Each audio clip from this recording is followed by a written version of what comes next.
Hello, everyone. A very good morning to all of you. So, again, we are back with our fifth session on Happy Excel series organized by Happy GST team. So, this time around, we'll be talking about working capital. So, till the last session, we did case studies around waterfall diagram, wherein we touched upon the profit and loss piece, what is our planned profit and what comes out our actual profit, and for any delta or for any change, positive or negative, in comparison to the original plan, we saw how we can beautifully demonstrate it in a waterfall diagram.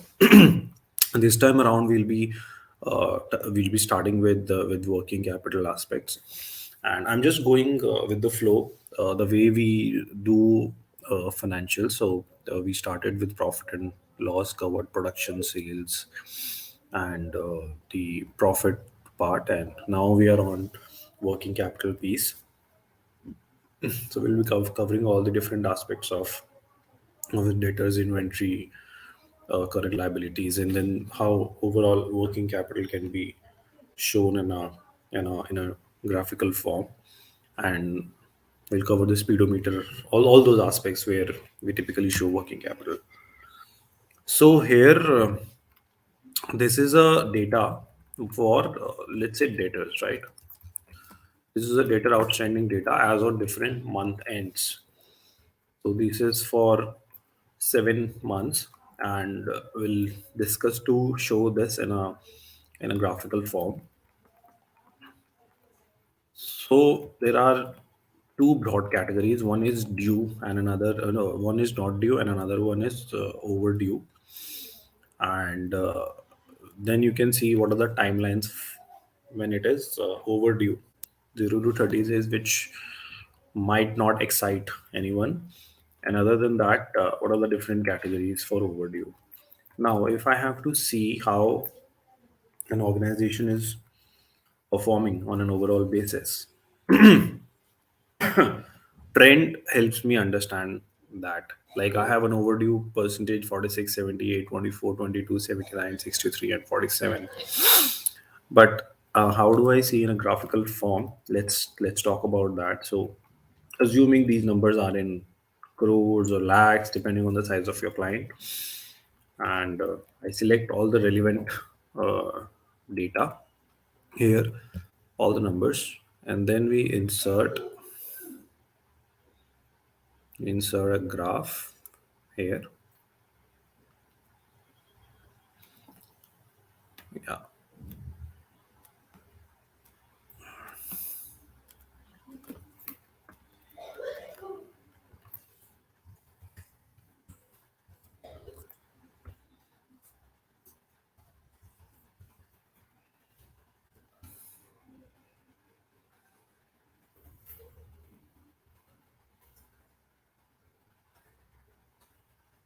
yeah. So this is my total. So I'll just change this one.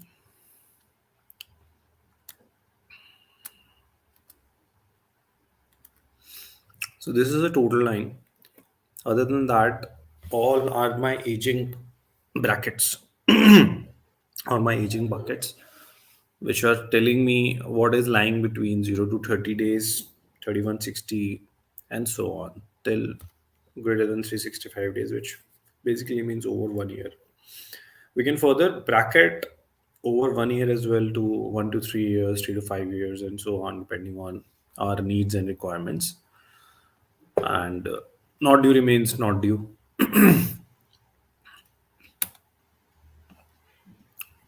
So now what it shows me is that, first of all, this is the total line. Let me add labels to it.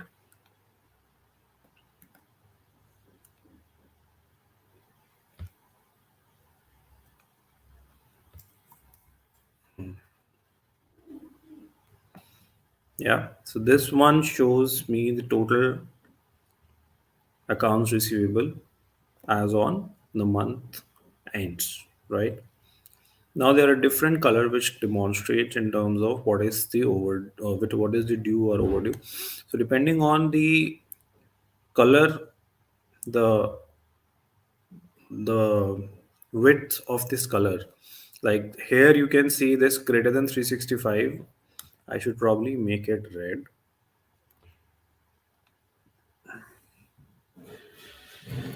So this red piece shows me that my greater than 365 days of debtors are continuously increasing. I can see the size of this width is increasing for the past 4 months. So which basically tells me I need to act on it. Other than that, for not due, I think it's again a decent percentage, decent size, which my graph size tells me. So I don't need to worry much about it.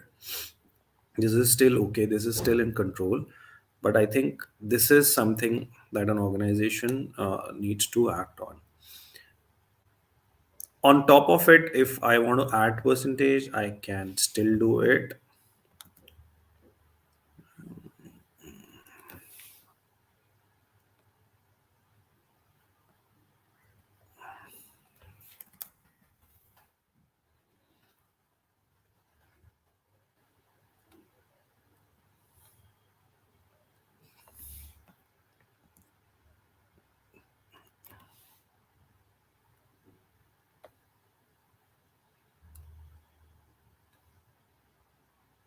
Yeah, but this looks absurd, so I think it's better that we keep it out.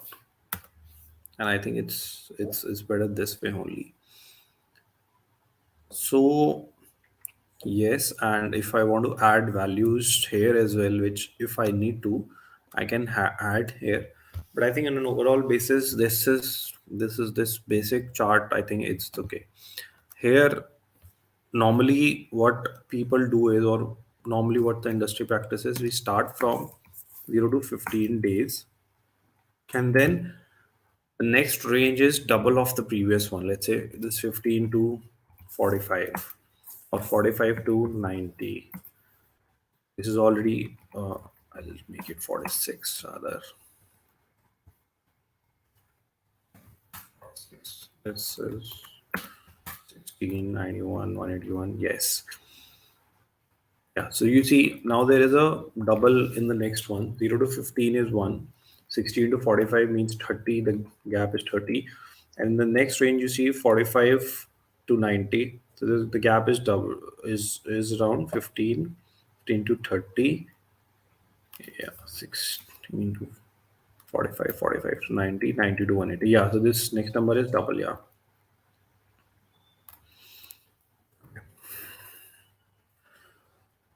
Yes, so this is what it is. Let us just make it once again.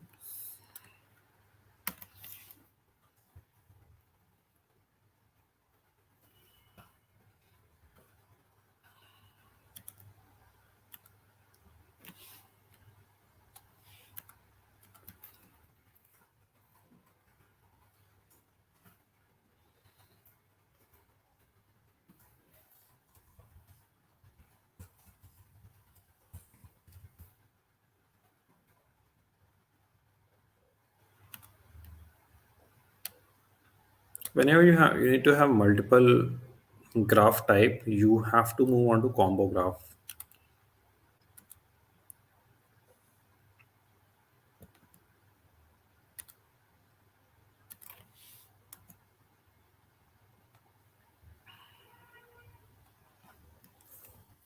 If in case you feel you don't need this line and you just want total on the top, you can remove this line from here. Just select no fill, and this also no outline. This will be removed, and this is the total numbers appear on the top. Yeah, it's the total number. Yeah, and then we kind of just made it red. Yeah, there's a fill, made it red. So making red basically, or this green at least, it shows me my outlier. So this not due is something that I don't need to act on. So I just made it green. And greater than 365 in true terms, in my terms, it's a crime. So I think that this is something that my client would be keen to know. what is outstanding, how my department is performing on an overall basis. And on top of it, if you want to show this kind of a graph, it might also help you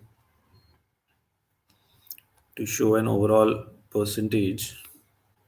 Where is this? Where is this? Yeah. What is the performance of my receivable team?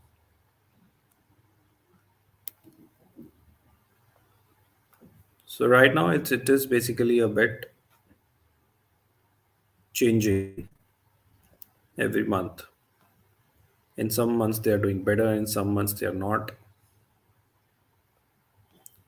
Yeah, so you see here 46% overdue, then 78% overdue. So here it kind of became worse. And this June, July, they performed good, 24%. And this is probably, now, if you relate this with the above graph, you can make some logic out of it. When there is an receivable number is more, this percentage goes down. So this is because of the business reasons, that this is in a more likely scenario happening, because there are more receivables. So automatically my overdue percentage is becoming lesser. But when my business is as usual, then probably I do not have the same scenario. Again, my overdue percentage increases here towards the last few months, and in the beginning few months. In the middle, it is on the lower end, my overdue percentage. It's not because of the performance of my accounts receivable team, it's more because of the business scenario that I'm dealing with. So there are two graphs which helps me kind of summarize in terms of how my accounts receivable team, my debtors team is performing throughout the year. And I can make out of it that what sort of actions I probably need to take, and what focus I need to drive on in terms of the long outstanding receivables for a long time. Just give me a moment. Yes, so this is the first part. And again, if we see inventory here, we can see for inventory as well a similar kind of a graph on an overall basis. Like for inventory, what is lying not due will not be relevant in that case. I'll keep this intact and then move for inventory. One second.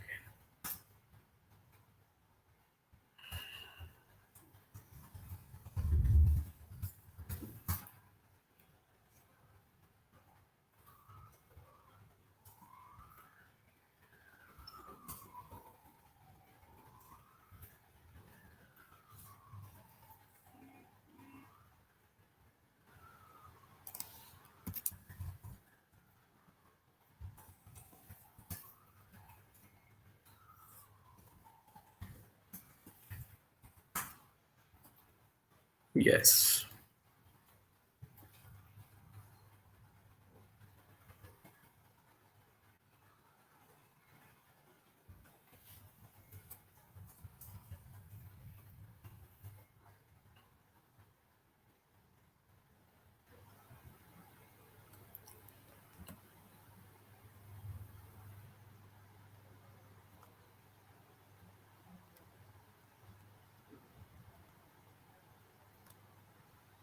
So this similar thing works for inventory as well, wherein I can see what is my inventory outstanding, what is my aged inventory for a long time.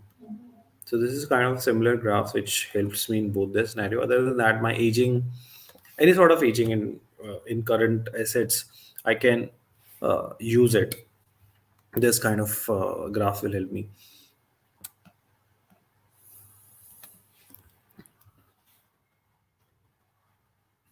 Yeah. So I think this session it's very light in terms of starting working capital, and I think from here we can look for debtors. I'm so sorry for this background noise. There is a temple nearby. Okay, so I think this is a light graph on the debtors and inventory part to start with, and then We'll touch upon more graphs and working capital in the next session. And if you guys have any special request, feel free to write in the comment section, or route it through CA Rajendra Rodaji, and he'll further communicate back to me, and then we can cover those specific graphs as well, be it in advanced Excel or in the basic stuff as well. Yeah. Thank you so much, and have a lovely weekend. Thanks.